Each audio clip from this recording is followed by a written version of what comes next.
मगापासून बघतोय, मला कळतच नाही ही निवडणूक चाळीसगावची आहे का लोकसभेची आहे का देशाची आहे? का आपण कोणाला एवढा मोठा करतो? अरे ज्याचं पुण्य संपलं या पक्षामध्ये तो या पक्षातून बाहेर गेला असं समजा.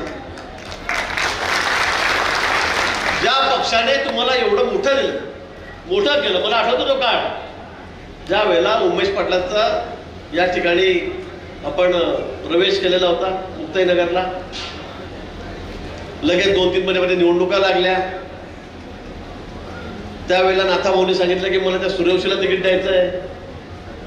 यांना सांगितलं होतं की आपण तुम्हाला तिकीट देऊ.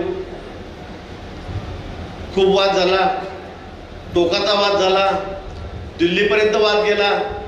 सगळ्यात मला वाटतं देशामध्ये सगळ्यात शेवटचं तिकीट कोणतं गेलं असेल, दिलं गेलं असेल तर चाळीसगावचं दिलं गेलं. त्यावेळेला मी अडून बसलो, अजिबात चालणार नाही, यालाच तिकीट द्यावं लागेल.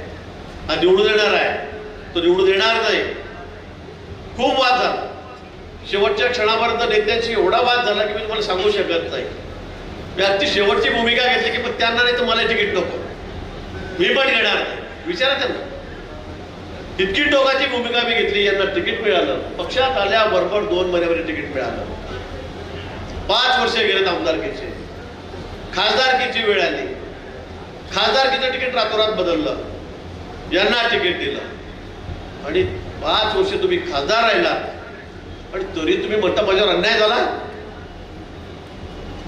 अन्यायाची परिव्याख्या काय? अन्याय कशाला म्हणतात? अहो तदयात त्याची नावं घेतली मंगेश दादांनी. किती लोकांची नावं घेऊन या ठिकाणी पक्षाच्या स्थापनेपासून सूर्यप्पांनी सांगितलं की 44 वर्ष झाले पक्षाला. पण तुमच्याकडे तुम्ही पक्षामध्ये आला, 2 महिन्यापर्यंत तुम्हाला आमदारकी मिळाली, खासदारकी मिळाली आणि तुम्ही या पक्षाला शिव्या द्यायला निघालेला.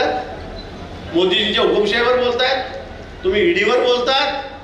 मग या लोकांनी काय केलं पाहिजे? या लोकांनी ते 1 मिनिटही बसायला नको. आणि म्हणून मला असं वाटतं की आपण बोलताना थोडं ताकदीने ठेवलं पाहिजे. तुमचं तिकीट का गेलं का नाही गेलं मला याच्याबद्दल बोलायचं नाहीये. घोडे सर या ठिकाणी 3-4 टाकून आमदार होते ना. कसं वापर त्यांनी लोकांना, कशा पद्धतीने वागले ते. मंगेशदारांचं तुम्ही एवढं गुणगान करतात, का करतात? मला वाटतं हा कार्यकर्ता आमच्यासाठी रात्रीचा दिवस करतो.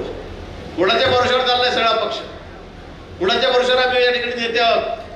कुणाच्या भरोशावर आम्हाला एवढे पदं भेटलेली आहेत? आम्ही 2-10 वर्ष झाले आम्ही मंत्री आहोत. काय आमचं एवढं मोठं कर्तृत्व आहे का? तुमचं काहीच नाही.